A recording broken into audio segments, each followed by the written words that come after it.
Somewhere in Europe right now, cars and trucks are rolling over roads whose foundations were laid down by hand almost 2,000 years ago.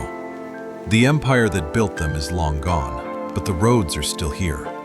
The Romans built a network of highways so well made that pieces of it are still walked, biked, and driven on today. They also mixed a kind of concrete so durable that some of it has actually grown stronger over the centuries instead of falling apart. Modern roads crack within a few winters, and modern concrete often starts crumbling within 50 years. So, how did ancient builders, with no machines and no chemistry labs, create things that outlasted entire civilizations? The answer turns out to be stranger and cleverer than anyone expected. Start with the roads.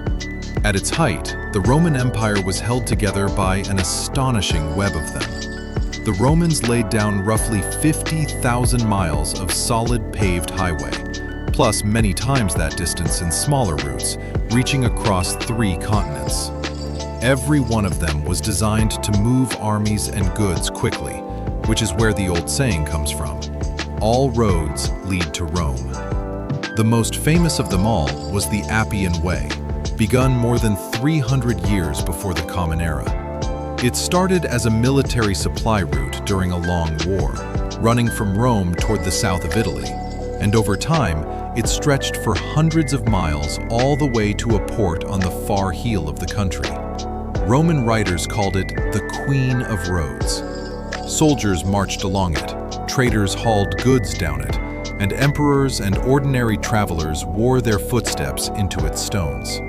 So why did these roads last when modern ones fall apart so fast? The secret was in how they were built. A Roman road was not just a layer of stone slapped onto the dirt. It was constructed in careful layers, almost like a cake. Workers first dug a deep trench. They packed the bottom with sand or mortar, then added a thick layer of large stones, then a layer of smaller gravel mixed with binding material, and finally, a top surface of tightly fitted paving stones. They also gave the road a slight curve, higher in the middle than at the edges, so that rainwater would run off the sides instead of pooling and slowly tearing it apart. Drainage ditches ran alongside it. Stone markers told travelers how far they had come. The whole thing was engineered, surveyed, and maintained with a level of care that would not be matched again for a very long time. That care is why so many of these roads refused to die. They remained the finest roads in the world until almost the 19th century, more than 1,000 years after Rome itself collapsed.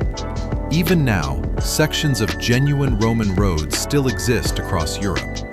There are old Roman routes in Spain, in France, and in Britain that people still use, and countless modern highways were simply paved right on top of the ancient paths the Romans first chose.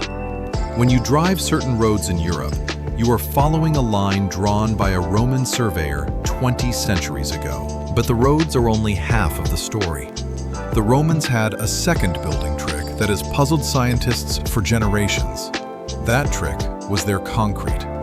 Walk through Rome today and you can still step inside the Pantheon, a temple finished almost 1,900 years ago. Its enormous dome, made entirely of Roman concrete, is still the largest dome of its kind in the world that uses no steel reinforcement at all.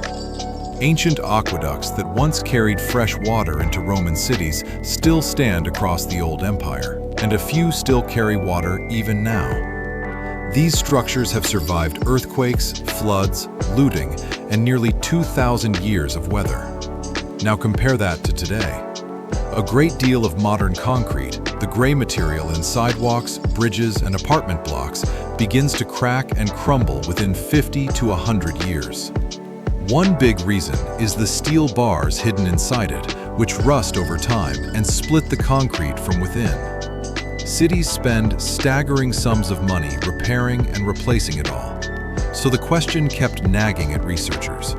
How did the Romans, without any of the modern science available today, make a material that has already lasted 20 times longer?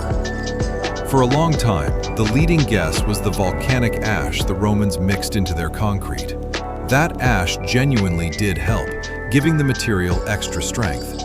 But it did not explain everything, and the full answer did not arrive until recently, when a team of scientists put chunks of ancient Roman concrete under powerful microscopes and studied them in detail. They noticed something odd. The old concrete was dotted with tiny white lumps. For years, experts had assumed these little lumps were just mistakes, proof that the Romans had mixed their material carelessly. The scientists suspected the opposite was true.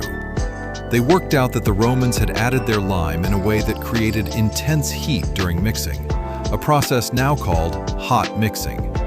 The reaction could push the temperature very high and lock in special compounds that ordinary mixing could never produce. Then came the real surprise. Those little white lumps were not flaws at all. They were a built-in repair kit. Here is how it works. When a tiny crack forms in the concrete and a little water seeps in, the water reaches one of those white lumps and reacts with it. That reaction produces fresh mineral that flows into the crack and hardens, sealing it shut, almost like a scab closing over a cut. The concrete heals its own wounds before they can spread. Even stranger, some Roman concrete that was poured into seawater for harbors and piers actually became stronger as the centuries passed. Instead of being eaten away by the salt water, it kept reacting with it, growing new crystals deep inside the material that knit it together more tightly over time.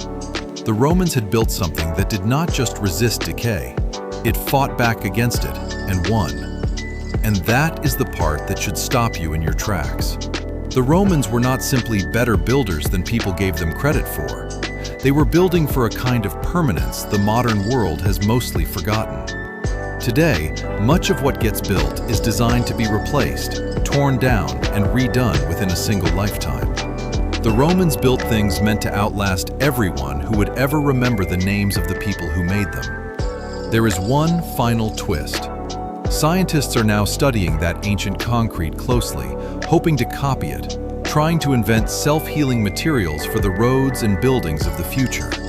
2,000 years after their empire fell, modern engineers are working hard just to catch up to the people who paved the world in stone and poured domes that still refuse to fall. The roads are still here, the concrete is still standing, and the hands that made them have been dust for nearly 20 centuries. If this trip into the ancient world impressed you, hit like and subscribe to Truth Vault for more history that still shapes the world you live in. Drop a comment with the ancient mystery you want dug up next, and share this with someone who loves a good story from the past.